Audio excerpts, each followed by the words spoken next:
One of the aspects of cannabis medicine that we all appreciate is that it can be so easily individualized for each person. It is far more adaptable than a one-size-fits-all pharmaceutical approach. Also, cannabis preparations are so easy to make. They are open to everyone. We have definitely seen how hard it is to obtain medical cannabis products in the legal markets, both in terms of availability and price per unit. This is just one of the reasons why Shaping Fire has always stood for cannabis patient self-sufficiency for the last 10 years. Everyone should be able to grow and process their own medicine. And making proper medicine demands access to analytical labs because medicine is about repeatable results, not guesswork. Luckily, labs are available to patients in most states. Thanks to everyone who participated on the rambunctious thread on the Shaping Fire Instagram page about analytical testing in your state. Looks like most states have testing for patients, but with everyone universally complaining about testing in Ohio, Michigan, and Florida. I don't think the fight for medical cannabis is going to stop anytime soon.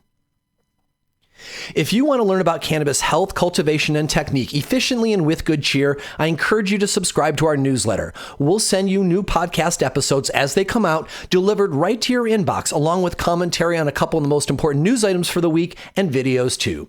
Don't rely on social media to let you know when a new episode is published. Sign up for the updates to make sure you don't miss an episode. Also, we're giving away very cool prizes to folks who are signed up to receive the newsletter. This month's giveaway sponsor is Fish Poop brand Fish Poop. Fish Poop fertilizer feeds plants and microbes and improves soil structure with rich organic matter. It contains available nutrients for quick feed and undigested organic material for slow release with a wealth of beneficial organisms.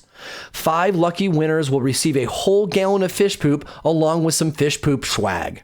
So go to shapingfire.com to sign up for the newsletter and be entered into this month's and all future newsletter prize drawings. If you like what we do and want to put something in the tip jar, you can Venmo at Shango Los. Thanks especially to Ryan, Eduardo, Christine, Jasmine, and Johnston, who all sent us a little something for the team last month. You are listening to Shaping Fire, and I am your host, Shango Los. Welcome to episode 124. My guest today is Dr. Amber Wise. Amber Wise, PhD, grew up in the woods of northern Wisconsin and earned a degree in chemistry from the University of Wisconsin-Stevens Point and a PhD in chemistry from UC Berkeley. Her extensive post-grad work in science policy, toxicology, and risk assessment include the Union of Concerned Scientists in Washington, D.C. and UC San Francisco. She has taught in Bangladesh at the Asian University for Women, San Francisco State University and the UC Berkeley Extension, and Chicago State University. She then pivoted to a multi-state cannabis operator to refine and optimize their CO2 extraction and developed their strain-specific low-temperature terpene isolation. Amber Wise has been managing Medicine Creek Analytics in Fife, Washington since 2018, providing third-party testing for the licensed cannabis market. She has published 2 peer-reviewed scientific papers measuring heavy metals in the aerosols of cannabis vape cartridges, and has donated a great deal of time to help Washington state cannabis policy. Amber has over 150 houseplants and 1 aquarium. Today's episode is for cannabis patients and home growers who want to interact with cannabis labs. During the first set, we break down the best ways to reach out to labs to get the answers you want in ways that keep you and the lab safe, attributes to look for in a lab, preparing samples, and how to get them to the lab without tainting them. In the second set, we discuss the varieties of tests you may want, what they mean, and what they can really tell you. We discuss common fallacies people believe about testing results, heavy metals, and why all these flower THC potency tests above 30% are so unreasonable. And we wrap up in the third set with best practices for making tinctures and full extract cannabis oil. Amber and her team don't teach extraction, but they sure have some best practices to learn from what they've seen in the testing lab. All these topics and more today on Shaping Fire 124. Welcome to Shaping Fire, Amber. Thanks for having me. It's an honor to be invited. I've wanted to have you on the show for a long time and was just looking for the right thing. And I think we finally found the right thing. So thank you so much for being here. So, let's get right into it. What are the things that patients and home growers should be looking for in a lab? And I can almost hear the joke already. They should be looking for one that will even take their samples, right? And I get that. But let's assume for a moment that a patient can be a little choosy. What are the attributes that we're looking for in a good lab for a patient versus a good lab for a commercial company? Yeah, I think if you have options, right, just give them a call. There's going to be a phone number on their website, and ask if they accept samples from medical patients or personal use folks. And if they do, what sort of accreditations do they have? Are they certified with the state, or are they ISO accredited? There's a testing lab standard called ISO 17025 that is not cannabis specific, but analytical labs in general will get this certification, and it's a sign that they have good paper records and documentation and processes. But that's not necessarily a sign of a great lab either. Like you said, if they will work with you at all, lots of rules in different states vary, and some states very specifically say you must have a license to transfer things to a testing lab, or testing labs are only allowed to accept samples from a licensed producer or processor. But some states are different, and I manage a testing lab here in Washington State, and we are able to take individual samples. And I think it's really important for medical patients and people that are making their own medicine to have access to testing. So call around and ask if they accept samples, and then you can ask other follow-up questions about what sort of documentation they might need, or how to submit samples, because that will vary. Right on. Well, I want to give you a nod and appreciate that your lab takes patient samples. There are not very many, and it's nice to know that some folks are interested, even though working with patients is mostly just noise on your balance sheet compared to the commercial labs. It's important work, and so thank you for all the patients everywhere for raising that medical flag still. Yeah, it's really important, and I don't want so many patients have been forgotten in the rush to legalization, and I want to make sure that we're respecting the people that allow legalization to happen, and the people that really need cannabis for medicine to improve their lives. Hear, hear. So because the whole background of cannabis has been so taboo, and a lot of the patients are still very much in the taboo mindset because not really being included in the normalization process as much as we'd like.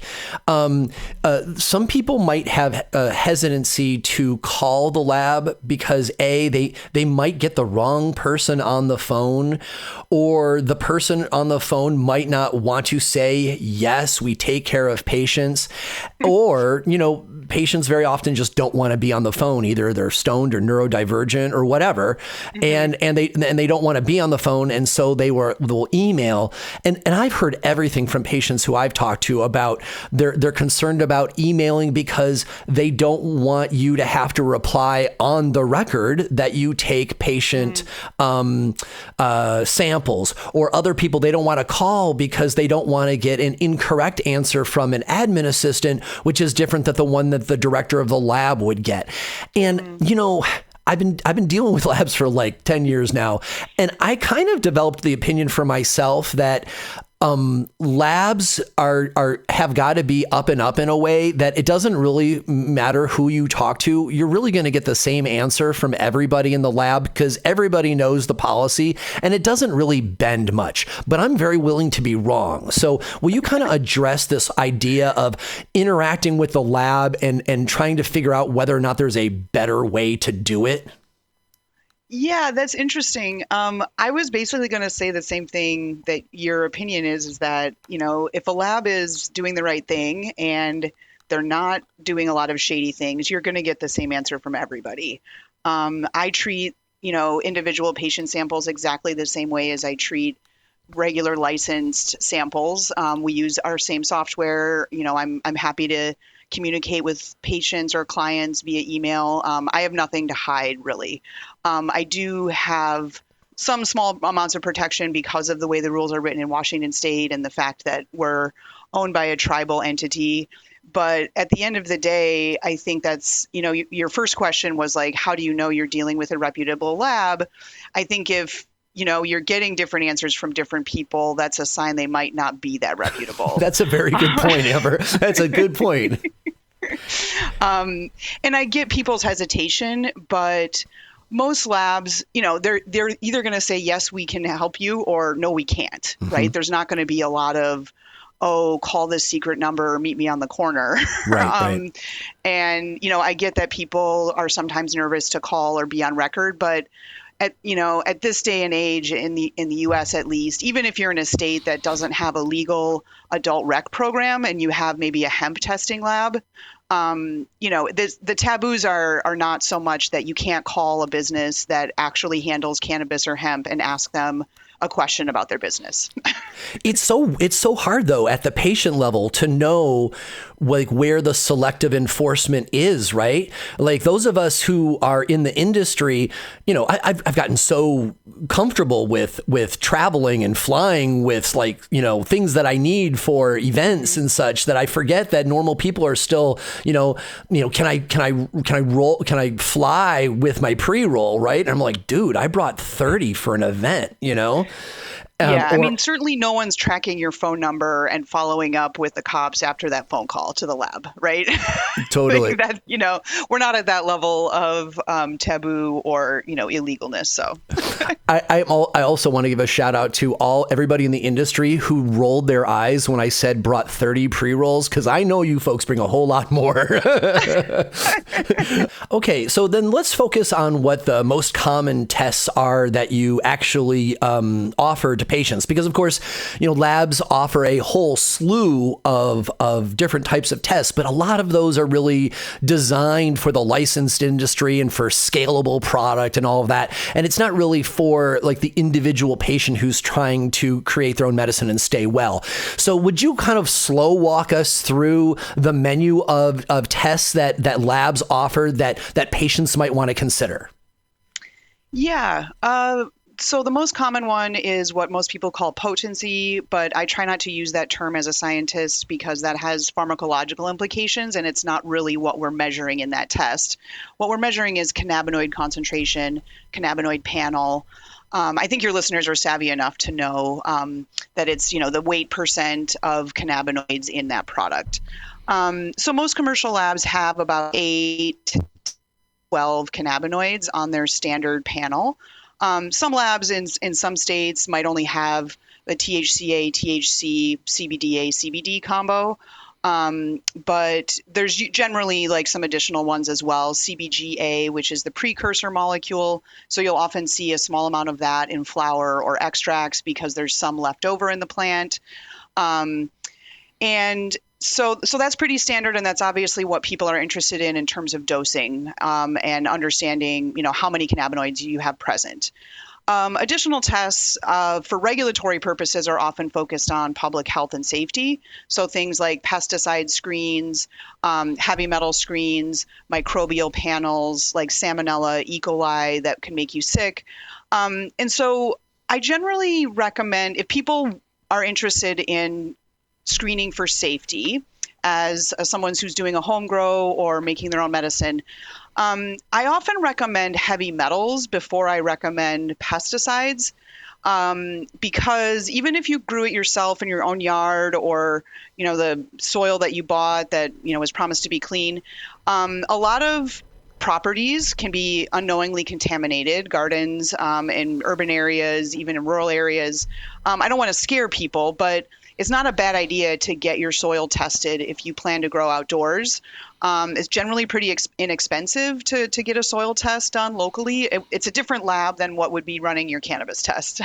And where I live in King County, you can actually get soil tests done for free to a certain extent in your property. And cannabis plants are also known to uptake metals from soil. So if it's there, it might end up in your product. So that's one that I sometimes recommend if you're interested in something additional. So Amber, before we yeah. move on to heavy metals, I would like to comment on this. And what's also funny, I forgot that we live so close because I am also in King County. Right. And I'm like, wait a minute, I have actually had that test done. Where I live here on Vashon Island, I am slightly downwind from the old Asarco building in Tacoma. And we used to get all the fumes of arsenic. And so the very southern tip of the island has had arsenic on it for decades, and they've replaced lots of that soil, and it's just been a big old mess. And people are very concerned with their food gardens, right? And so anywhere on the island that I have cultivated food or flowers, I have always been in containers. Well, I really wanted to do a really big food garden this year for just general food security. Seems like it's a pretty good idea right now. Yep. And so I wanted to build out this large 80 by 40 garden on my property, but I live within the plume. So I did reach out to King County, and they did send people out, and they did test my soil.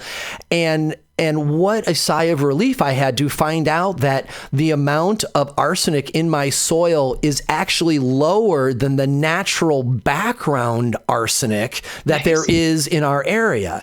And so for years, no one's been growing food on this property, just assuming that there was arsenic. But I was able to test it and find out it was not only not the case, my soil was actually better than most of the rest of the soil on the island.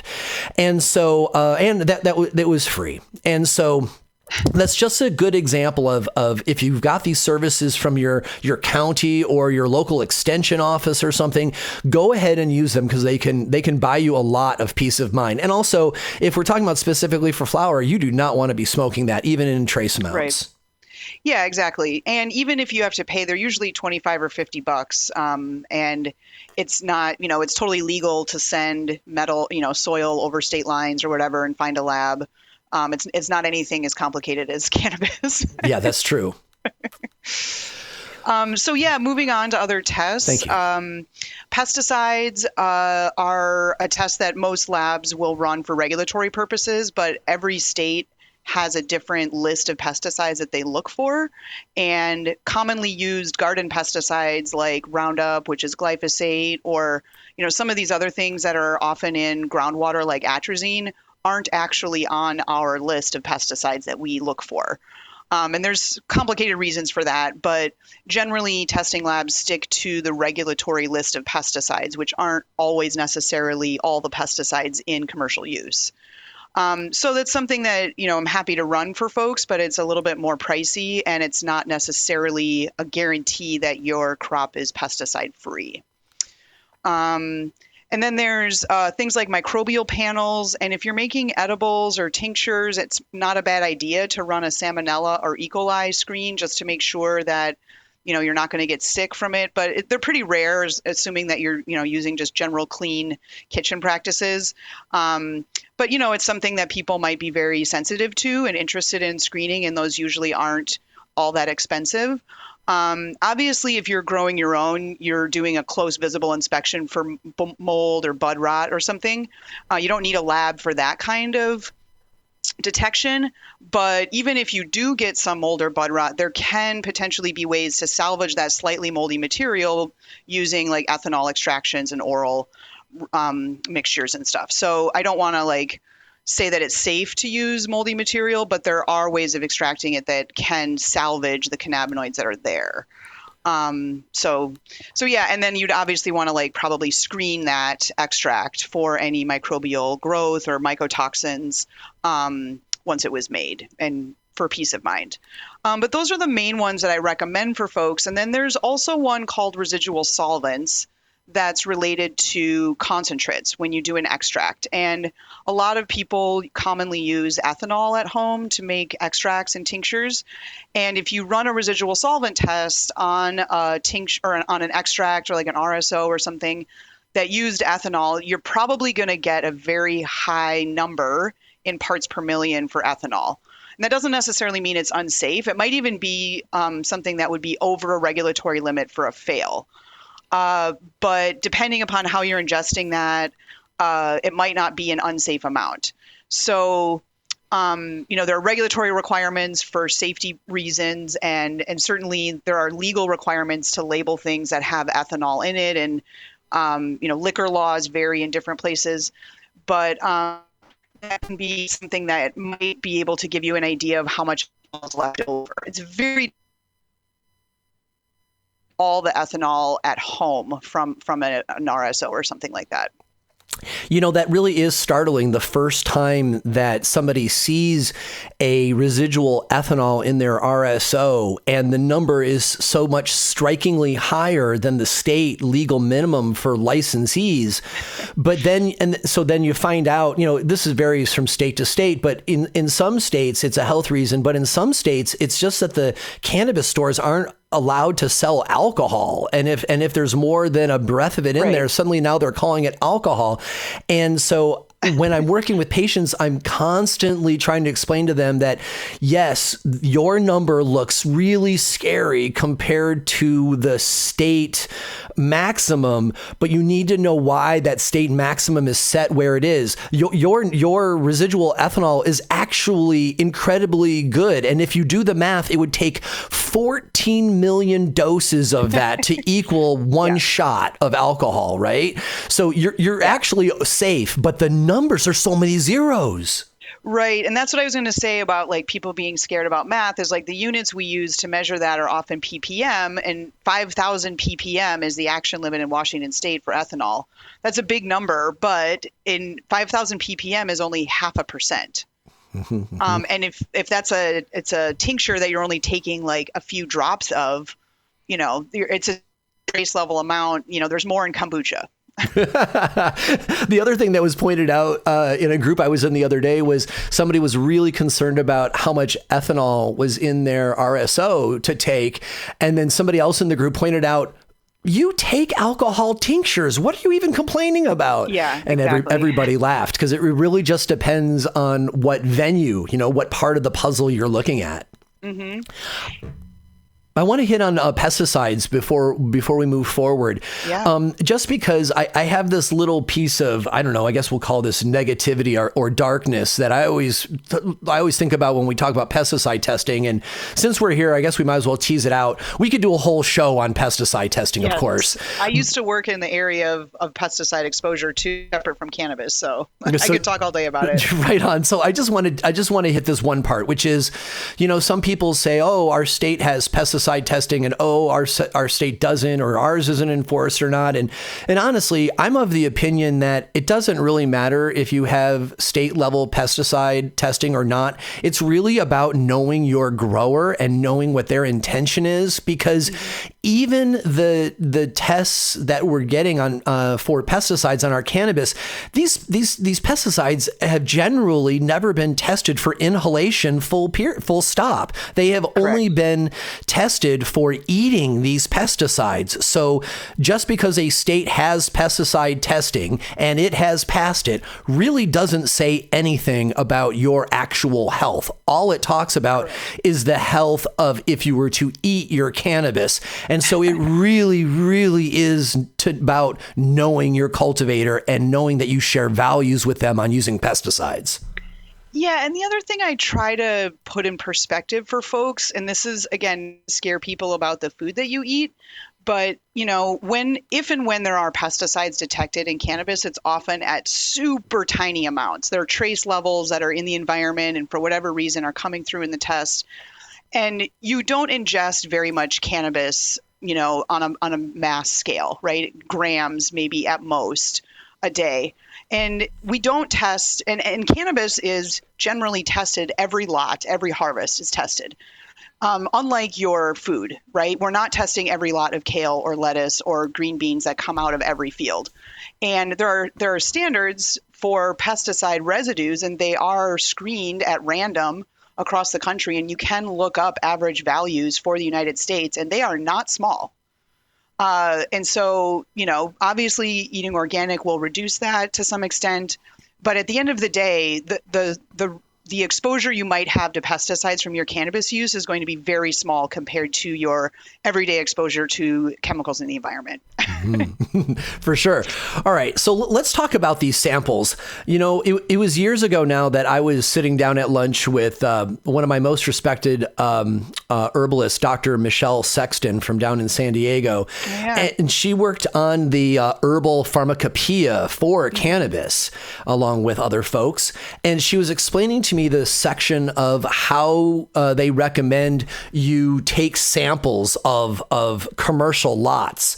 Yeah. And it's very involved. You start out with this big matrix, and you take half of this and half of that, and then half of this and half of that again, and then you mix them up and throw salt over your shoulder, and then take half again, and boom, now you have your flower, right? And the idea is to kind of like work in a little bit of randomization, I think, so that you get a random sample. But also, the goal is to stop people from doing okay, I took my cola bud, I rolled it in keef, and now I'm sending it to the lab, right? Where people try to game their numbers. But in the case that we're talking about, patients are rarely trying to game their numbers. They actually want to know the actuality of what they're experiencing, because they're creating their own medicine, and they need to make the RSO at the potency that they're looking for. And so I'm sure there's like a gray area, right? Where how do you choose a sample when you work at a licensed company and you really do need to use science, scientific method, if you will, to get the right one, versus when I'm over at a patient's house and they're showing me their jar of RSO, and they're like, what part of this do I send to the lab, Shango? And mostly I have them put in a long pipette of some sort and kind of move it around the jar while sucking it up, so you get little bits all over the place, and I'm like, boom, there you go. And I'll be really embarrassed if you tell me that that's like total heresy, but that's kind of why we're here, right? Is to ask you how should we be doing this, Amber? If we don't have these huge lots, and if the patient I'm talking with only has like a few cups of this, how do I try to help them get the best sample other than don't take it off the top, don't take it off the bottom? Yeah, I think you're exactly thinking about it right. You want to make sure it's well mixed. So we'll talk about flour, and then we'll talk about like RSO or concentrates. Please. Separate. So I'll start with the concentrates part. We're talking about RSO or some sort of, coconut oil extract or something. Just make sure it's really well mixed. And the best kind of container to send it into a lab when it's a weird, goopy, maybe kind of liquid, maybe pasty thing, is a syringe, a medical syringe with a cap on the end. And then also put that syringe in another baggie. Sometimes they leak a little bit. Otherwise, like a glass liquid tight container, like a tincture dropper jar. I mean, I know that individual folks, these kind of add up in cost. So just making sure that it's liquid tight is important if it's a tincture. And RSO works really well in a small syringe with a cap, and then in a baggie to send that to the lab, or a very small jar. For flour, I think your listeners are probably educated enough to know that not every bud on a plant is going to have the exact same amount of cannabinoids in it. It will vary depending upon the top of the plant, the bottom of the plant. Was it more internal near the stem? Was it more external and getting more light? So there's going to be a range of values. So if you have something that you grew your own and you have, a couple of jars, say, or maybe a bucket of dried flour, the lab usually needs very, very small amount. So like 1 gram of RSO, like one small syringe would be plenty. And generally, you should ask if you're sending in a sample how much they need, but 2 grams of flour is plenty. The lab will probably use 1/100th of that amount to take the sample. So if you have a number of buds and you really want an average amount, I would take a very small amount off of multiple buds and grind it together before you send it into the lab. And that way you'll be getting a nice average number versus any one bud could be particularly high or low. Do I really want to grind it at home though, if I know that you're going to grind it there when you take your sample? Because I'm thinking that if I grind it at home, I'm volatilizing terpenoids and cannabinoids. Yeah, that's true. If you are screening for terpenoids, and we didn't really talk about that, and we can get to that maybe later. If you are wanting to test for the terpene molecules, you probably don't want to grind before you send it to the lab. But grinding is not going to affect the cannabinoid profile if that's all you're looking for. Yeah. All right.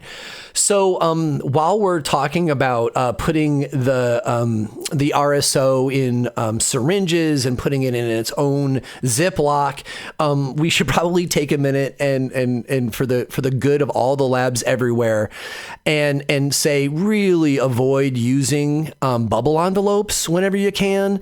Like realistically, using the smallest size box that you can find, even the USPS priority size boxes, to put your stuff in there, it's just going to get it to the lab more safely.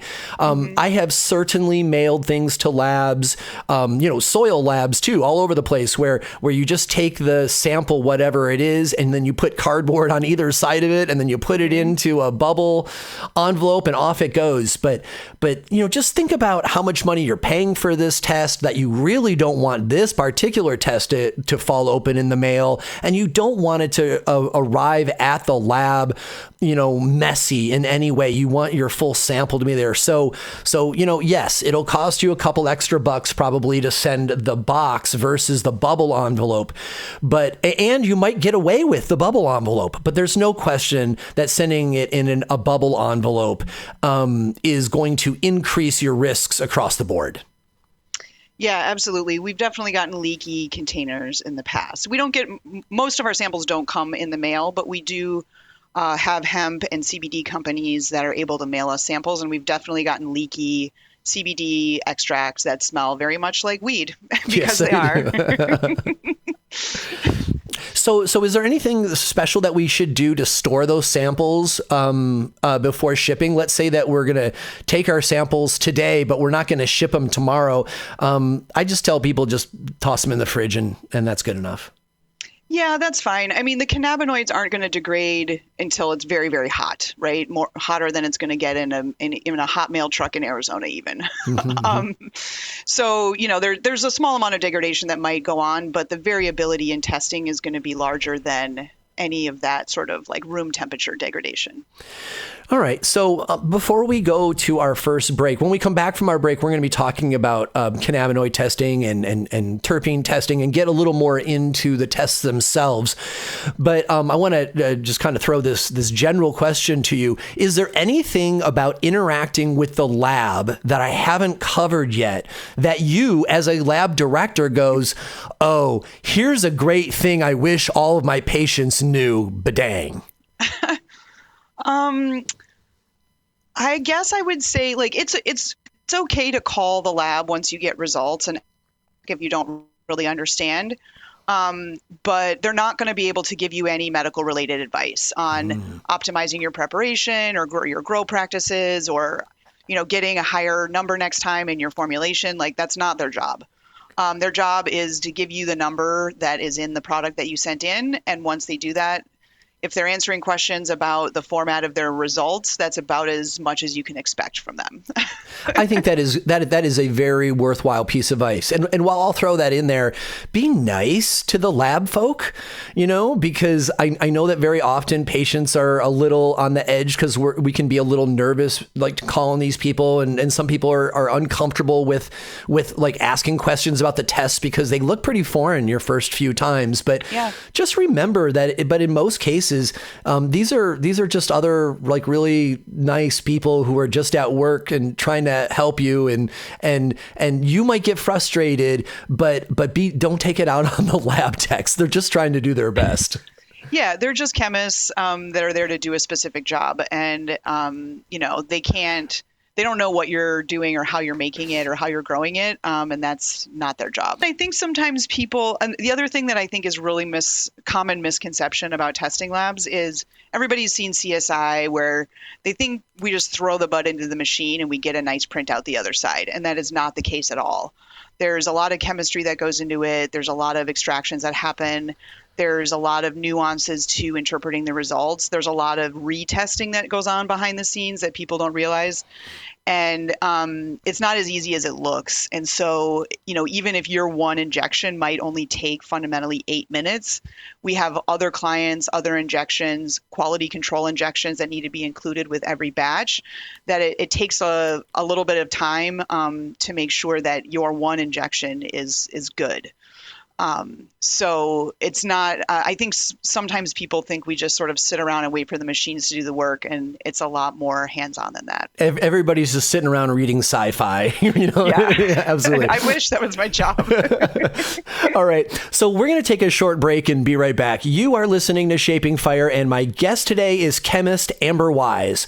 And without these advertisers, Shaping Fire would not happen. So please support them and let them know that you heard of them on Shaping Fire. The new finely screened living compost from Leighton Morrison at Kingdom Aquaponics is in a product category all by itself. Nearly all compost you can buy is thermophilic, meaning that the compost pile has been heated in order to destroy all the pathogens. This composting process leaves you with only thermophilic organisms while killing everything else. Living compost from Kingdom Aquaponics is never heated above 115 degrees, so it still thrives with the phosphate and potassium solubilizers, degraders, and decomposers, along with the more advanced nutrient cycling organisms.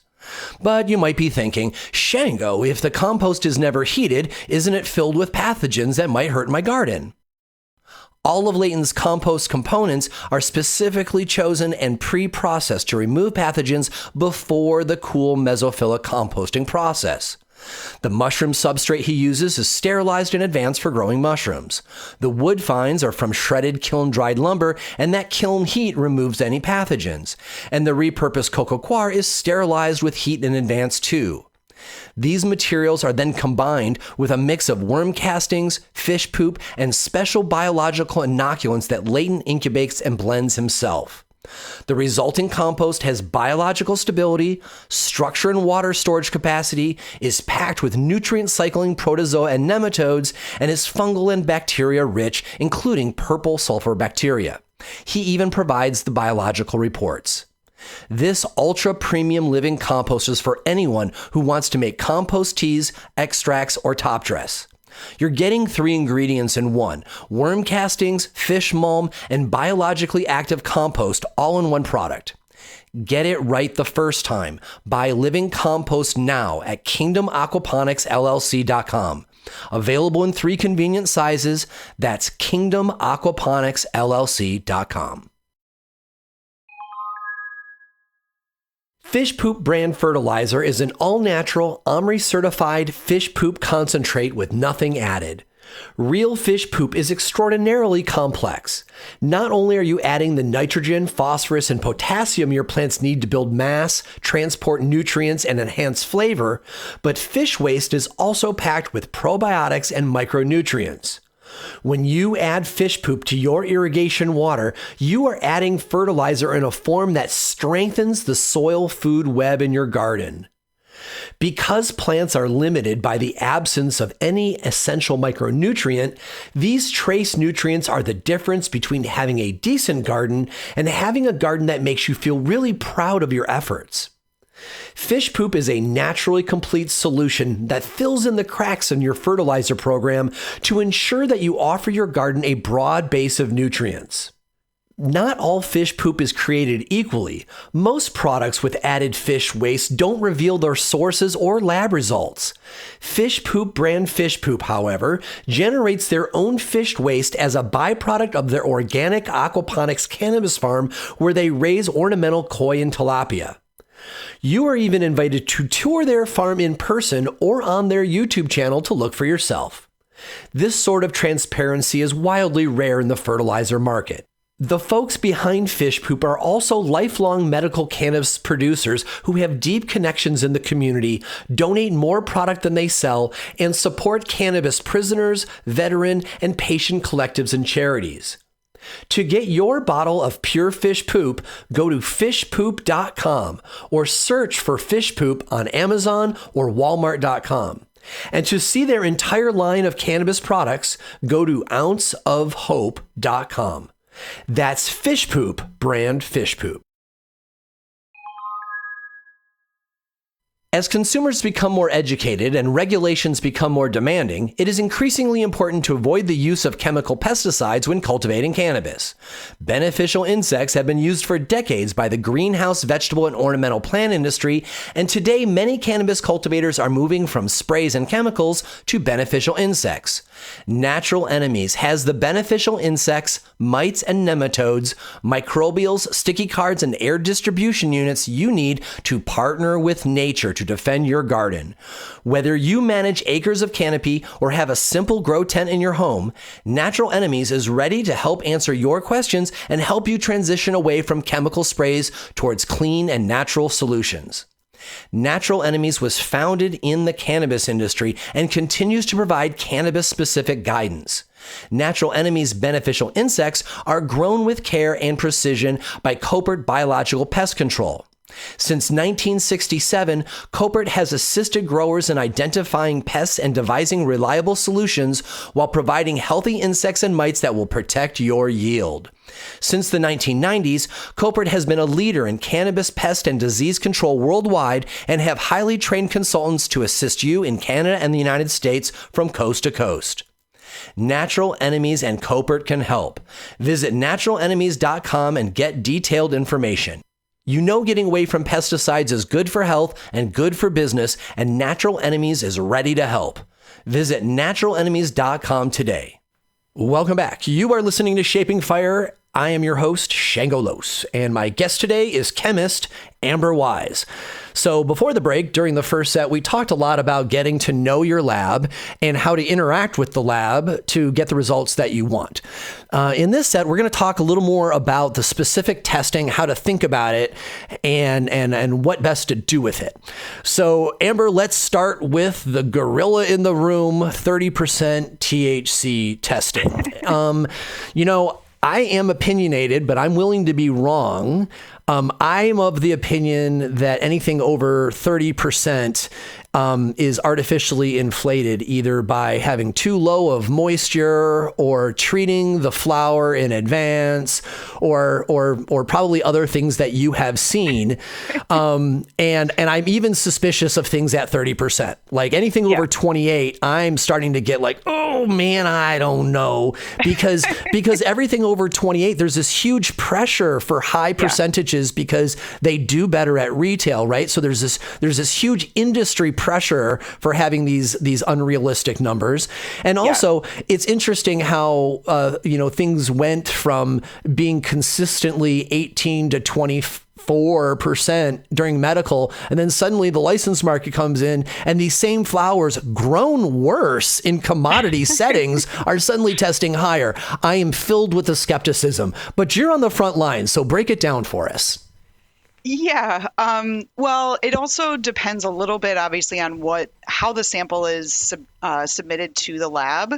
But yeah, there's definitely inflation. I mean, I was in some stores in California where they had 45% flour. Oh, and come on. I just want to break it down for people just on a biological level. We're talking about weight percent of a molecule, of a couple individual molecules.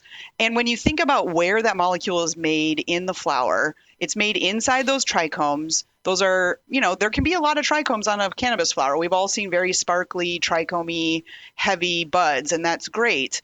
That's where the cannabinoids and terpenes are synthesized. But there's also stem. There's also plant leaf structure. There's a ton of cellulose. Cellulose is the structure of the plant. And so when we're talking about 30% of a molecule, you still have to have a lot of percentage left over for just plant material. These molecules are secondary metabolites, THCA, CBGA, terpenoids. Those are secondary metabolites that are not necessary for plant to survive. So we're not going to be seeing things that are above 30% of an oily structure, or the plant would just not be able to support itself fundamentally.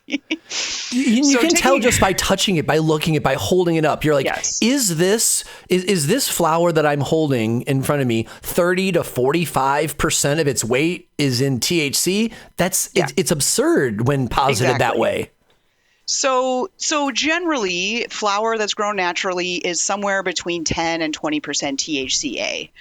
It can be higher, and I've absolutely seen it higher in the lab. And we don't do any sort of THCA cannabinoid inflation here at our lab. We're kind of known for that.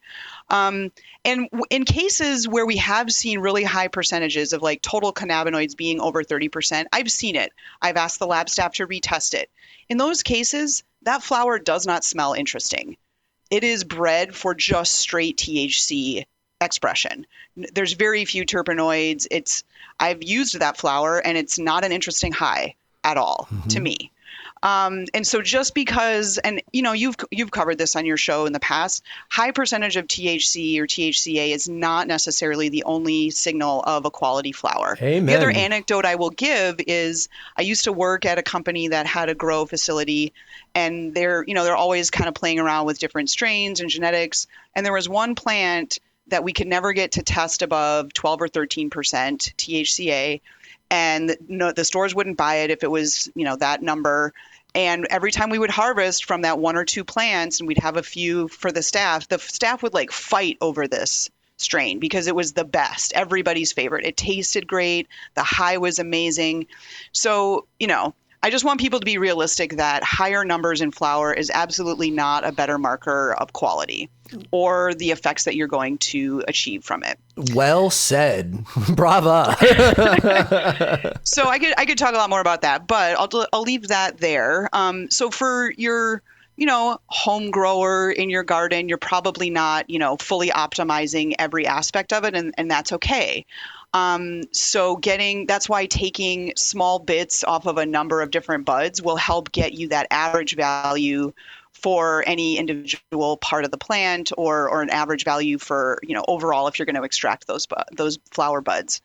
And yeah, just you're probably not going to get the numbers that you see at a retail store. It's kind of like the difference between growing your own vegetables and buying vegetables in a store, right? You can grow more interesting things, but your tomatoes aren't always bigger, or your celery is always something I think about. Like, I've grown celery a few times, and it's always like small and kind of stringy, but the flavor is really good. Mm-hmm. And it doesn't look anything like the celery at the store, which is bred for shipping and, shelf storage and all of that. And that's a lot of what flower is grown for retail purposes is bred for what we call bag appeal. So it looks good and sparkly. And it has like large bud structure, but that doesn't necessarily mean that it has interesting molecular profiles. I see the off-ramp to the indoor versus outdoor debate right here, which we're going to drive right past. But okay. This is a really good point that all of these different preferences a patient might have versus like, doing a little tent in their house, or doing something little out in their yard, or doing something big in their yard, or, if they want to grow in containers, or they're going to grow in the ground, or they're going to use artificial lights, or they're going to use artificial ferts and grow with salt, or they're going to do living soil. All of these different types of growing will all result in a different plant that all shows up on your bench, and then you get to see where the proof that's in the pudding. Right. Yeah, and I will say, I think you've covered this in the past, but just really briefly, indoor versus outdoor, there are more molecules present in outdoor grow, even if it's not more THCA. There are more terpene profiles, there are more minor cannabinoids, there are just more molecules in general. And if that's your thing, great. But indoor is more consistent and easier to kind of reproduce things over and over. So there's pros and cons to both. And you were talking about bag appeal, like, unless people are trained to identify outdoor, most people look at the indoor and go, wow, because they have been grown in a very controlled environment. Outdoor often looks less sexy to, the kind of centerfold high times kind of mentality. But those who know outdoor can see it and go, oh my gosh, there's something special there. And then you realize that, outdoor has got wider terpene profiles and has got wider cannabinoid profiles. But also, we're not trying to shame anybody who's doing it indoors because we're all patients just trying to grow our medicine, right? And I know where I live in the Pacific Northwest, it's very challenging to finish any genetics that I want to here. And so I have to do outdoor to make lots of medicine. And then I have to do a little indoor tent. So I have something really cool to smoke.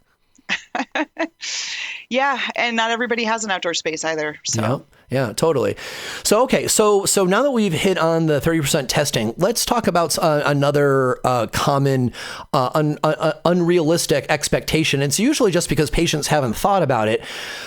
Patients will test their raw flower expecting that medicine that they see in the test to then enter their body when they use it, either in an edible or when they smoke it. And most people don't understand how much of the aroma is volatilized off and doesn't even get into your body, and how common it is for cannabinoids to change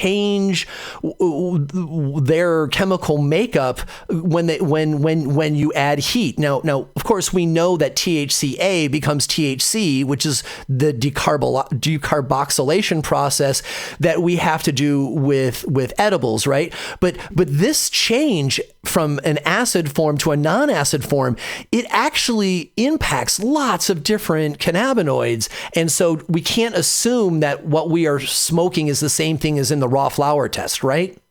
Oh, absolutely. And that's one of the scientific areas that is very underexplored is like, what are we actually inhaling? We are obviously inhaling THC and CBD and some terpenoid compounds, but we're also inhaling all kinds of other molecules that have converted from these ones that we know about, have been created in that aerosol. I mean, aerosol chemistry is very complicated. When you add heat to aerosol chemistry, there's oxygen. Anytime there's heat and oxygen, all kinds of crazy chemistry happens. So it's not necessarily bad. It's not necessarily good, but it's different than what is reflected on the report. The other thing to keep in mind is we're only reporting out a very small number of molecules in that report. So there's a lot of other molecules present that aren't listed that's easy to forget about because they're not listed. So yeah, it's a lot more complicated than people think it is. And certainly if there's, say, 20% THCA in a flower, you're definitely not inhaling all of those THC molecules. It's not 100% conversion to THC. It's not 100% inhalation. So the math there is not one-to-one by any means. Totally. And some of the novel cannabinoids that we see, like, we don't even normally hear of, like CBD can downgrade to CBE, or also HU331, like HU331. Like we don't even these cannabinoids are not even in our conversation right now. Mm-hmm. And so thinking that you're going to smoke your raw flower and get the same thing, it actually involves a whole bunch of additional research as well. Yeah, and this is the science behind why a lot of medical patients prefer inhalation and smoking to oral medicine. And there are obviously, there's tons of people who prefer oral medicine, and there's reasons for that. And that can be because the molecules you're taking in orally work better for your condition. Those are also different molecules than what you're inhaling. So, finding the right molecular mixture is really important if you're looking for a specific outcome. And there are a lot of people that inhale, smoke for medical reasons, and they try other platforms and they don't seem to work for them, and they go back to inhalation because of this. I'm going to call it a magical mix. It's not magic, it's science, but we don't know all the words and all the identities of these molecules.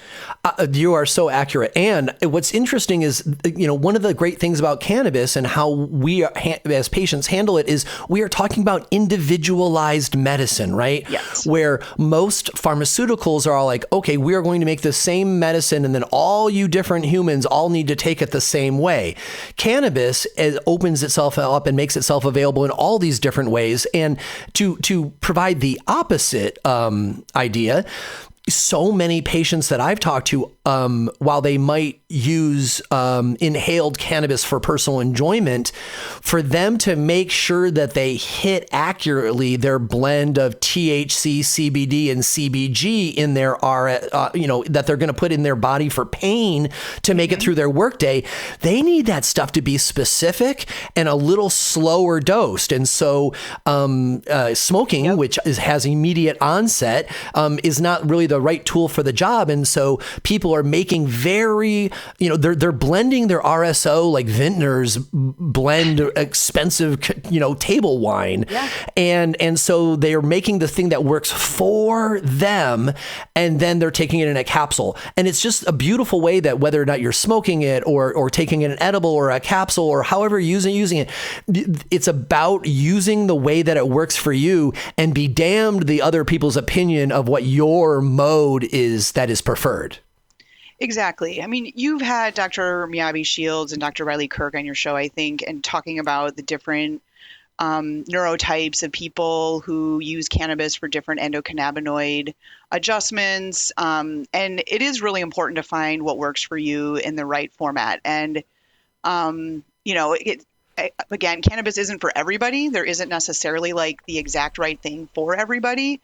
But if what you're trying now isn't working, you might just want to try a different format and give that a shot, because they're definitely not all the same, even though you might only see a couple molecules reflected on a label in the stores.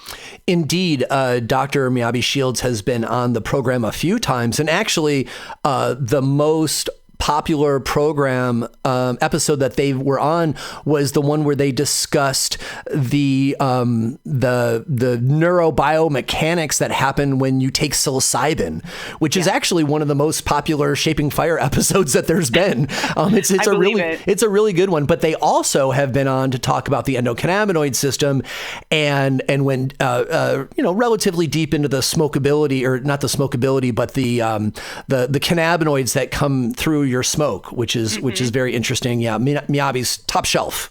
Yeah, they're really great. Super smart.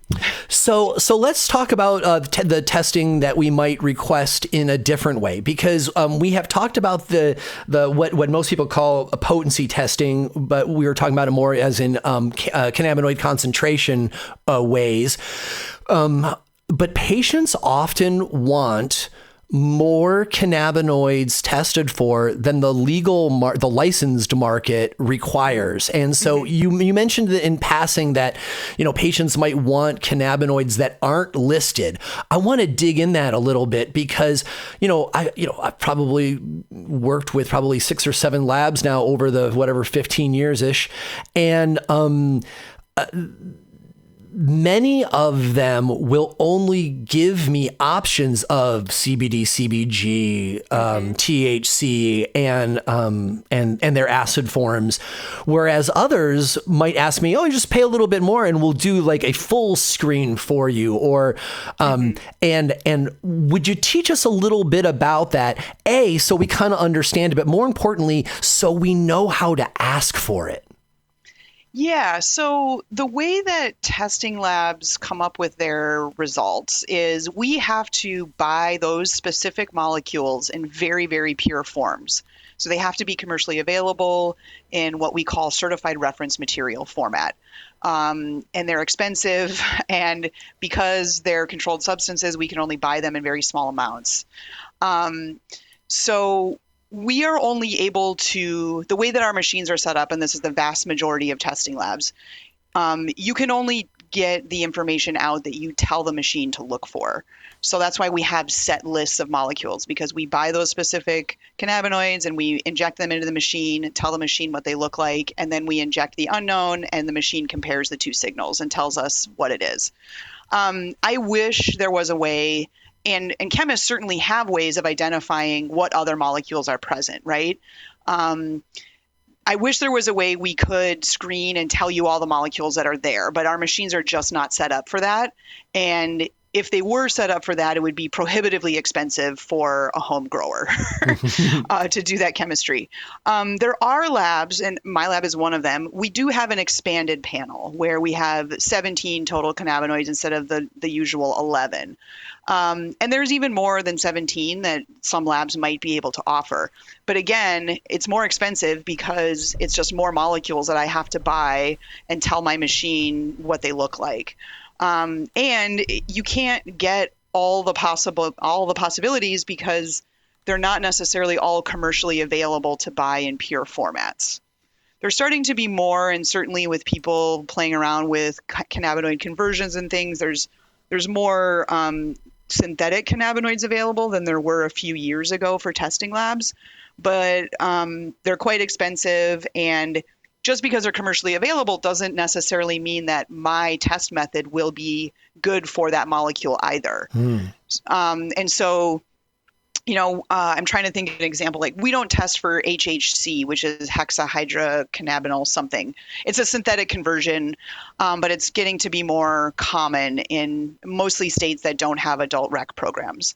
So that's a molecule that I can buy as a certified reference material, but I don't know if it's going to work in the cannabinoid method that I have on my machine. I would have to do a lot of behind the scenes science to make sure that I would be able to see that. So it's not even just because it's available, I could offer it to you next week. It might not work at all, and I would have to do more specialized chemistry to see that molecule, depending upon how I'm running my machines. That makes sense. And while we're talking about your method, because hearing you explain the method actually really makes the lab make a lot more sense, as oddly obvious as that is. Would you explain? I'm going to kind of butt my way into this bass backwards, but would you explain why you can't tell patients what's in their RSO? And what I'm asking is like the reverse, right? Like you can test for things, but when people say like, I don't know what's in my RSO that's taking up so much space and repressing all my numbers. And so patients will request that of the lab, and the lab's all like, well, what do you want me to test for? So it's kind of like a egg in the chicken or the cart and the horse. Would you kind of explain that for folks? Because it was really important when I started mentoring people in RSO. Yeah, so obviously there's lots of molecules in the plant. And when you're doing something like an ethanol extraction, ethanol is a really good solvent for all kinds of plant molecules. So you're going to be pulling out a lot more than just the cannabinoids. And so if your RSO tests at 60% and you want to know what's 60% THC, you want to know what the other 40% is, I can't tell you that. As a scientist who understands plants, I can tell you it's most likely fats and lipids and some chlorophyll based on the color. Right. But I can't, and fats and lipids are not one molecule. They are classes of molecules that have many, many different versions. And so, sometimes there are food labs that can test for like total fats or total carbohydrates in something, but again, you're not going to get the molecular identity. You're going to get a number that's like, oh, this is 35% lipids, and lipids are a large group of molecules that can have hundreds of different versions. And so, I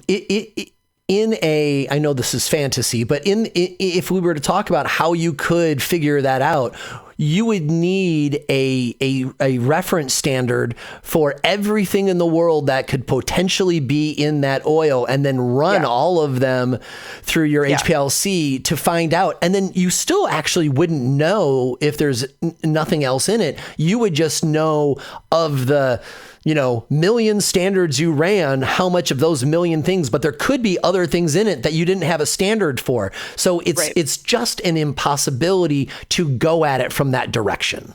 Right.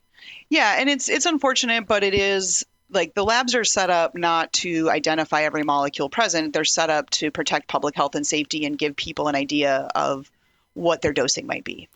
Yeah. And another unfortunate example of that the labs are not Star Trek and are not CSI. Right. Yeah, I wish. And there are lots of interesting projects that I've been presented with that I just don't have the time or the expertise for, even if our machine could do it. Sure. While we're talking about unscientific hopes, I am sure that you have seen a whole bunch of unscientific hopes or expectations around terpene testing, because people are so interested in it, and there's so much new research about terpenes and their medicinal qualities. But also, terpenes are fleeting, right? They are volatilizing with warmth and age and exposure to sunshine and the person's car as they're driving it to drop off to you, and everything, right? And so let's inoculate like some patients to some of this stuff. What's an unscientific hope that folks have about terpenes that we can address in advance?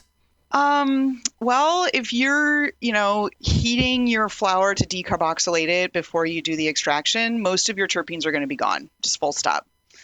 So if you're really interested in preserving your natural terpene profile in an extract, you might want to decarb most of your flower and leave some of it raw, so you have those terpenes like in that extract later. You're also going to get some THCA and unconverted THC or CBDA, but you will get more of those natural terpenes coming through.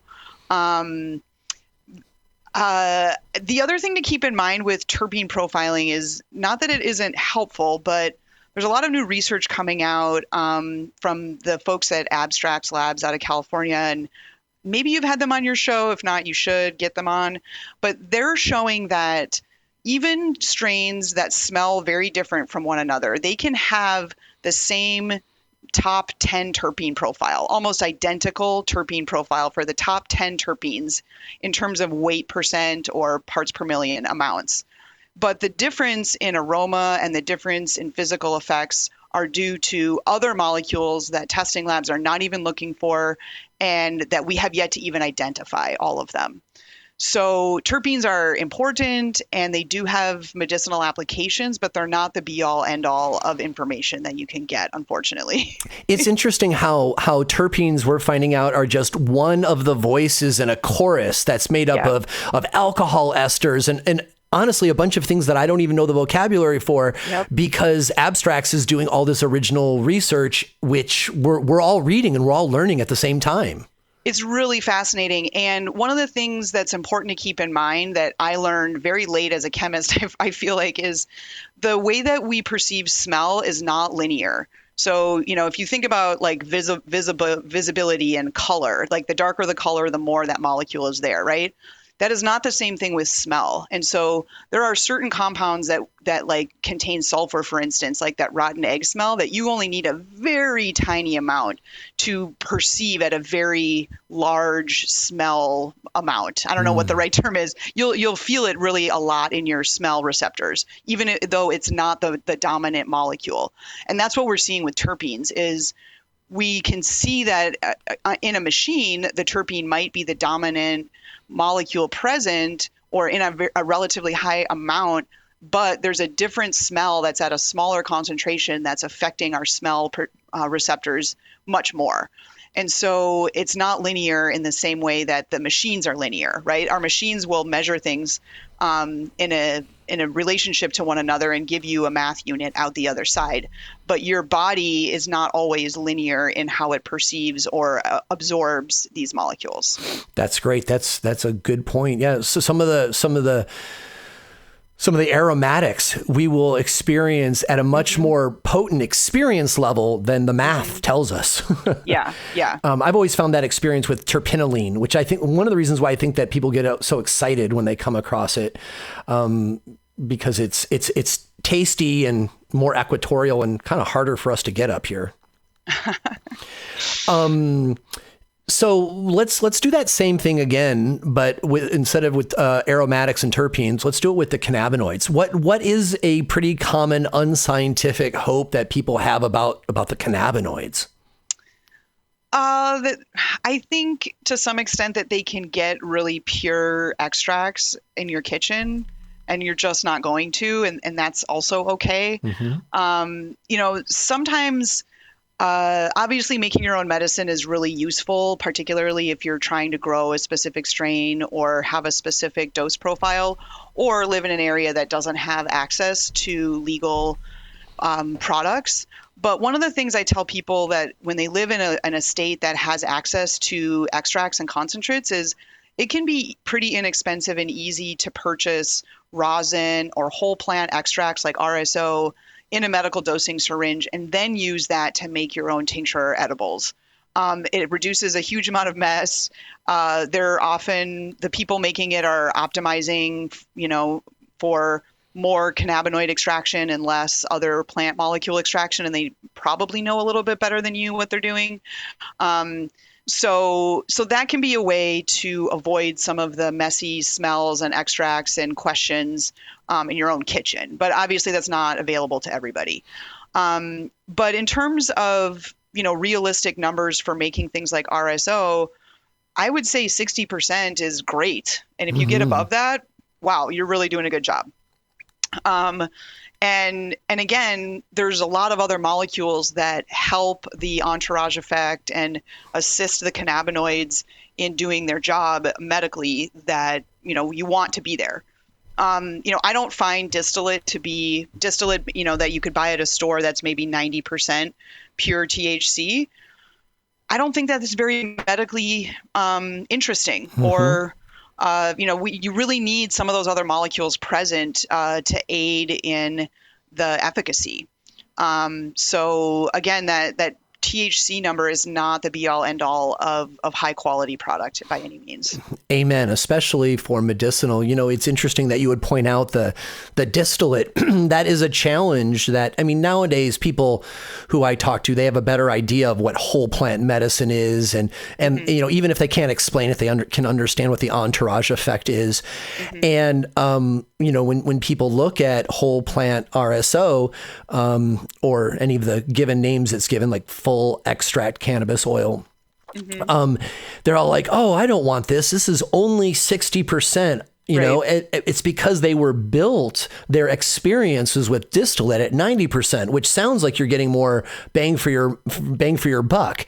But actually it's a whole different kind of medicine. And it takes a while for people to realize that, okay, you're giving up some of your THC, but the rest of the entourage that comes along with it, they all work together in a, towards a synchronistic way.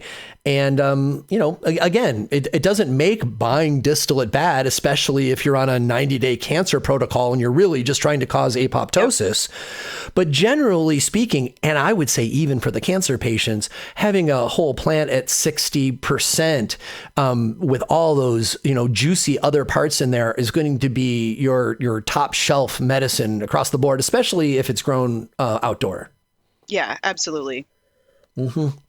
So, all right. So, let's go ahead and take our second short break, and we'll be right back.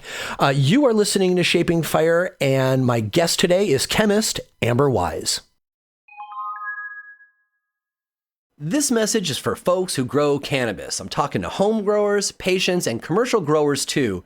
I'm probably talking to you. When you plan out your next growing cycle, be sure to check out Humboldt CSI seeds at HumboldtCSI.com. Caleb Inspecta and his family have lived in Humboldt County for over 100 years. For the last 40 years, 3 generations of his family have cultivated extraordinary Sensimilla cannabis in Humboldt, Mendocino, and Trinity counties. Because of his lineage and the hard-earned experience that comes from growing up, smoking, and sifting large populations of cannabis plants in Northern California, the seeds you'll cop from CSI will be winning genetics based on longtime heavy hitters and updated and resifted to bring out new and exotic traits and better yields. Go ahead and ask around. Caleb, also known as Inspecta and Pirates of the Emerald Triangle, is a breeder's breeder. He reaches way back and works with significant strains, recreating them in new and interesting ways that you'll love as a toker and a grower, as well as offering you some surprises that will delight serious seed traders and cultivators. Humboldt CSI goes a further step and selfs all these chemovars so you know all the seeds will be female. These are not experimental feminized seeds. Humboldt CSI releases some of the best female seeds available anywhere, and it will show in your garden. Folks grew quite a bit of CSI Humboldt genetics last year here on Vashon Island, and everyone was pleased. The patients had beautiful female plants and didn't have to cull half of their garden as males. The folks growing for the fun of getting high grew colorful flowers with exceptional bag appeal and great highs.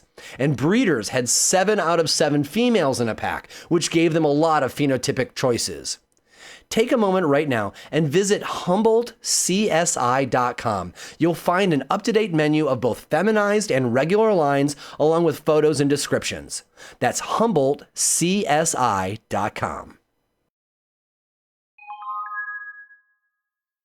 One of the challenges with buying autoflower seeds is that often you'll have as many different phenos as you will have seeds in a pack.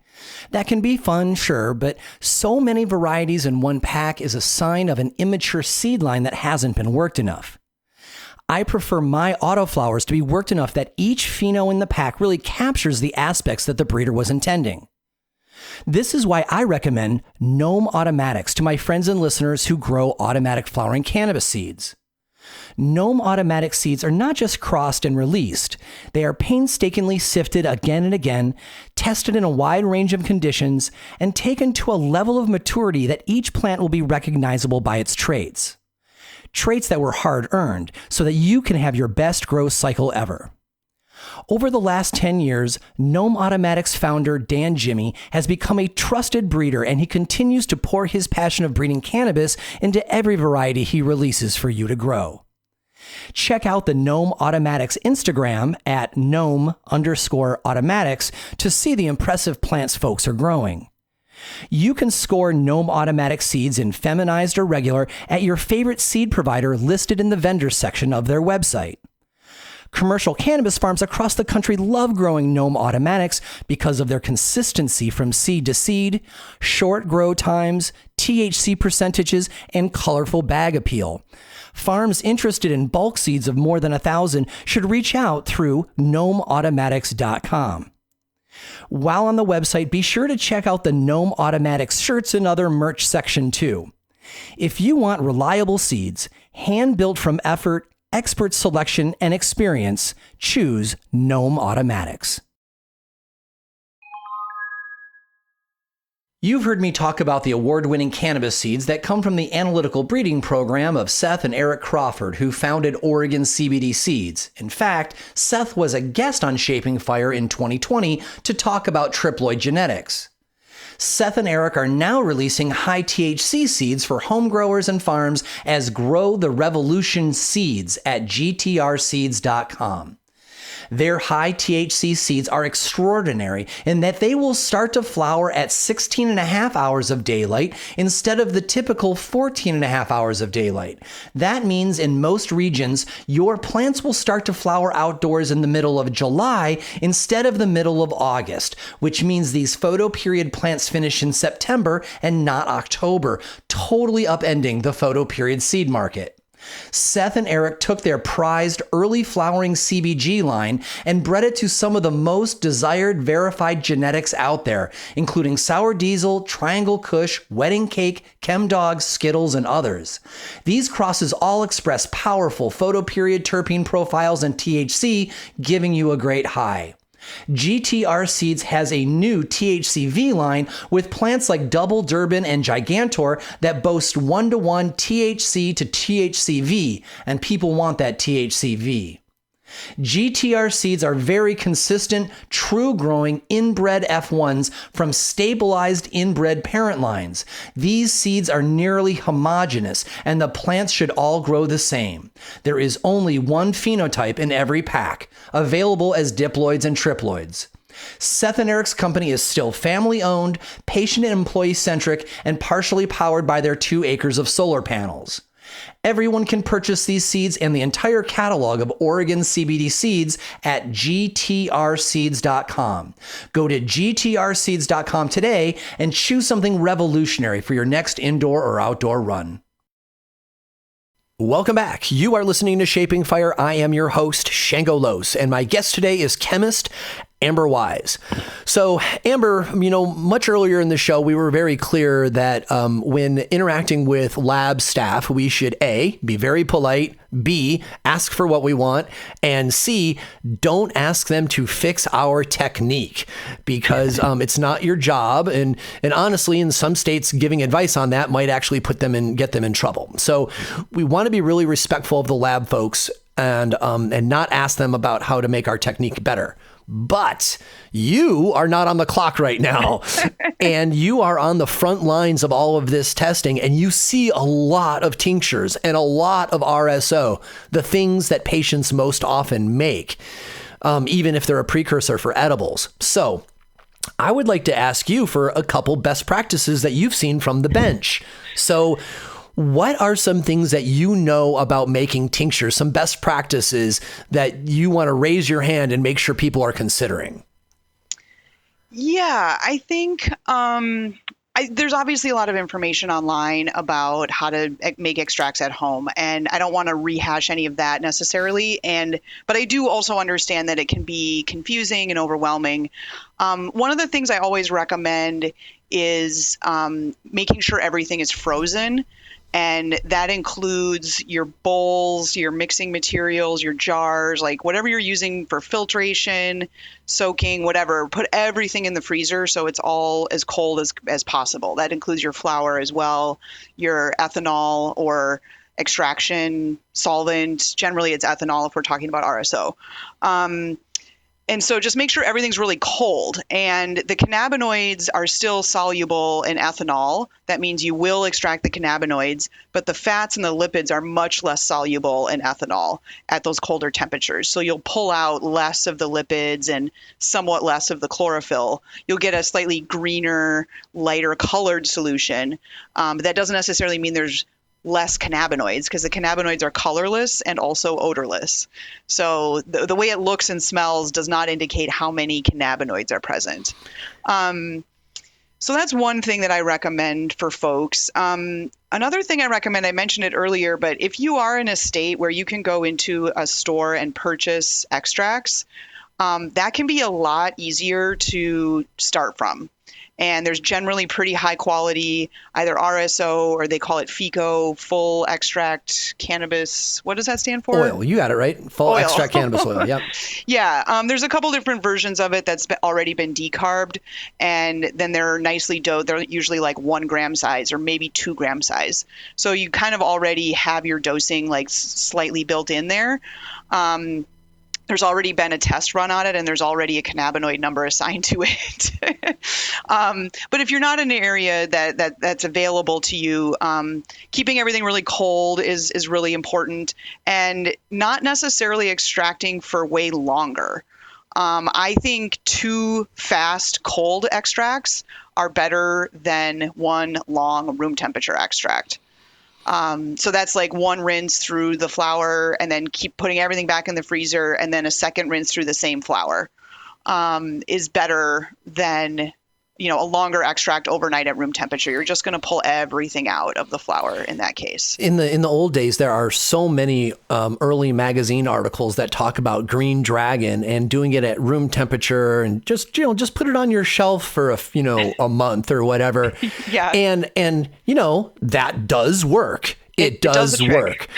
You are going to get so much chlorophyll and in all the fats in the world. Yep. And, many patients are very reactive to that much chlorophyll. I'm reactive to that much chlorophyll just because my body doesn't like that much. Like I haven't been able to have a wheatgrass shot since college because it just turns my stomach. And there's lots of patients who are like that. And so the old Green Dragon stuff, like it would work, but there were a a lot of attributes that it would have that are not as good. And they're almost all solved by following your advice and bringing everything to a freezing temperature. And for anybody who's raising their hand, yes, we know ethanol will not freeze at a freezing temperature.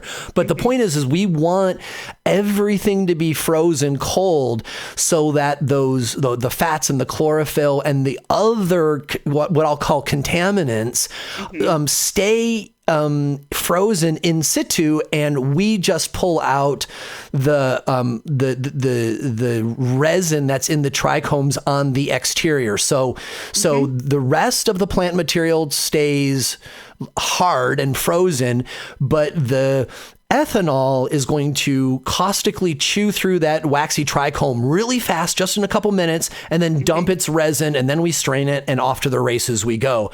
And you need a big ass freezer for a little while if you're going to do any kind of a volume, but oh my gosh, it makes this beautiful amber product that is worth all the effort.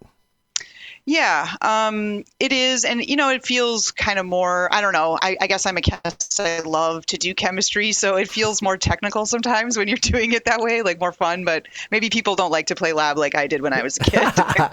Well, if we want to play lab, we should mention the QET by name then, right? Do you want to tell us a little bit about it? Because when I first learned about it, that was the easiest way for me to lock into good technique, because when you search it, it gives. What? I don't know what QET stands for. Is that silly of me to say? Excuse me. Yeah, QET is quick wash ethanol tincture. Oh, yeah. I mean, that's basically what I was describing. Sure, but I only mentioned it by terminology because you were talking about playing science or like playing lab, right? And when I found out what I already did had a name for it that was lab, I started using that instantly because I thought I sounded like smarter. And that's great. The goal. You did sound very smart because I didn't even know what you were talking about. I think just having everything really cold and then mixing it together and a quick shake and a filtration through a coffee filter and having everything be as cold as possible, including all your glassware, will help. And you don't really need much time at all. You did a good job of explaining that. It's going to break open those trichomes quickly. And if one way to visualize like fats and lipids not being soluble at cold temperatures is like when you put broth in the fridge, all the fats like solidify and float up to the top, right? And so that's what you're doing with when you're freezing everything, is like locking up those fats into a solid form so they don't dissolve into the ethanol. Good example. So tinctures are, kind of like the baseline preparation for most folks who are starting to wade their way into it. And I like what Amber pointed out, that if you're trying to determine whether or not making RSO or full extract cannabis oil is for you, maybe go buy some first and make sure that it fits your protocol that you've designed for yourself before getting, wading into this. However, I don't know of any state that gives bulk discounts to patients when buying multiple RSO. And, if you're a patient that's going through, a syringe or more a day, or there are pain patients that I know that are going through, a third of a syringe 3 times a day, right? So a syringe a day, that becomes very expensive. And that's at the point that, you need to have yourself or your friend grow for you. And then you need to start processing your own, because that first, that second, that third syringe at the store is all going to be full price. But if you make your own, suddenly you've made, 70 syringes out of a pound of cannabis, and now you're set for quite a while, and you've saved yourself a lot of money. So with that said, tinctures are making the tincture is the first step to making the RSO. And so using this QET method and making everything cold is your first step towards making great RSO. So taking this to the next step, Amber, do you have an additional best practices for that next step going into the RSO? Yeah, so I guess one of the things is when you filter, it's often hard to press out all of the liquid, That's right? So I true. like to do at least two rinses with a very small amount of cold ethanol to just try to get some of that extra liquid out that definitely has cannabinoids in there. I mean, that's what chemists do when they're rinsing crystals or something, or trying to rinse out all the extract from a plant material, is you want to do one or two rinses and reducing the amount of solvent that you use as much as possible. That will reduce the amount of time it takes to remove all of that later when you're trying to remove the ethanol later. Um, so my preferred way is I don't generally decarb the flour first. I will do a cold extract and then put everything in a crock pot to evaporate off the ethanol. And that step at on like high on a crock pot will both drive off the ethanol and decarb in the same step, more or less. Um, and so that can be a way to kind of reduce the whole having stuff in the oven. Is it decarbed? Is it not? Yeah. I think I want to throw an alternative in there as well, because that works very effectively. I moved into mason jars and boiling though because I smelled all my terpenes in my house, and I'm like, I'm losing all my terps. And so what I moved over to was putting my plant material into half-gallon mason jars and putting them in a big boiling crock, like I do use to like a canning bath. Yeah, like a canning bath. And THC you boil for an hour, and novel cannabinoids boil for 2 hours, and I get above 95% decarboxylation, which is great. But here's the kicker: is that when all of those terpenes volatilize, they're doing it within the closed mason jar, and then when I put the mason jar on my counter and it cools down, those terpenes are stuck against the inside of the glass. And so when I add, I will then eventually freeze that whole thing. And then when I pour my freezing ethanol over the top of it after it's cooled, in my heart of hearts, I believe that those terpenes are being pulled off the glass by the ethanol and remains in my RSO. So makes chemical sense. it makes good. I've never heard any scientific support on it, but it makes sense to me, and my test results show it. So. Yeah, that's actually, I've never really thought about doing it that way, but it makes sense. I would worry more about like exploding glass jars, but if you're doing it safely in like a canning situation, it shouldn't be that dangerous. I have done that. I have done that twice, and they were both with old jars that I bought at grocery store or old jars that I bought at garage sales. So, you swapping out your jars occasionally will probably help with that. But it makes you cry when you suddenly see all the water and glass in the flour. Oh, it's like drug abuse. So let's talk about the results that we get when we're working with RSO. And actually tinctures too. Very often the lab results is in milligrams per gram or milligrams per milliliter. And many people, including me, came to this art believing that a milliliter and a gram were equal to each other, which is kind of mostly true, but not.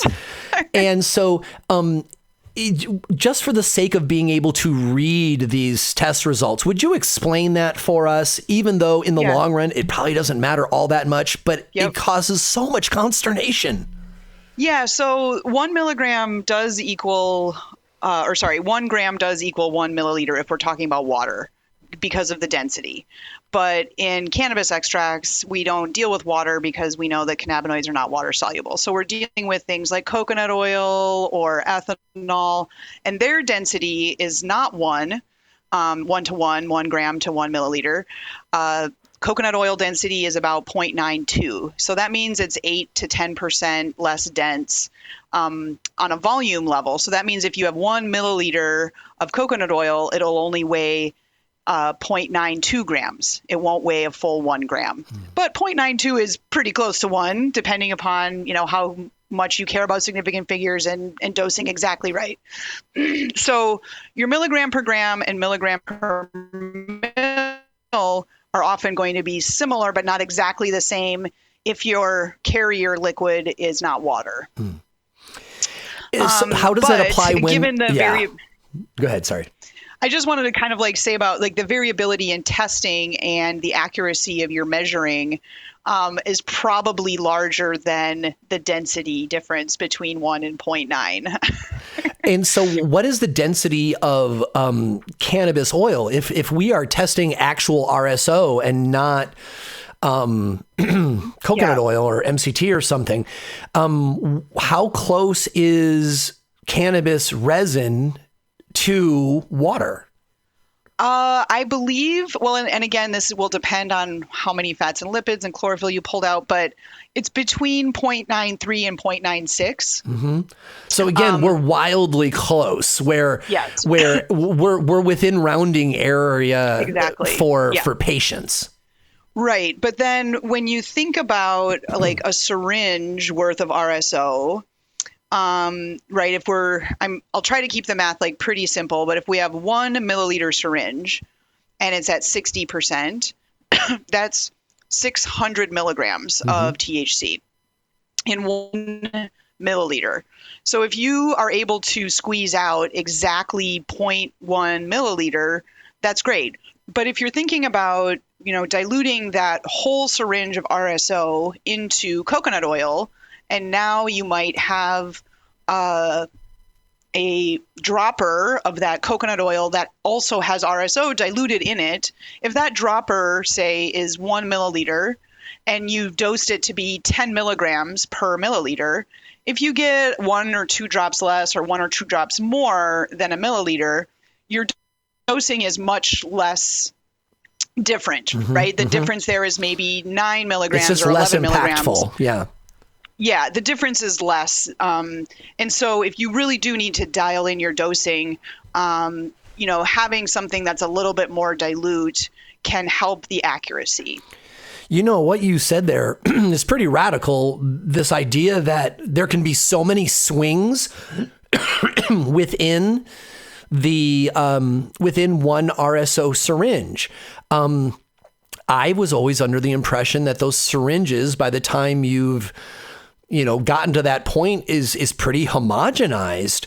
And most people that I know who make their own caps will pull 20 caps out of a syringe, 20.05 caps. And if I just understood you correctly, you suggested there could be a 5 milligram to 20 milligram swing from non-homogenized THC cannabinoids within that syringe. Is that what you said? Well, I think it's more just how accurate are you squeezing out that amount? Okay, that I get right on. Yeah. So if you're shooting for 0.05 and you accidentally do 0.09, well then, that's going to be a big difference. I see. But you're not really speaking to it being not homogenized.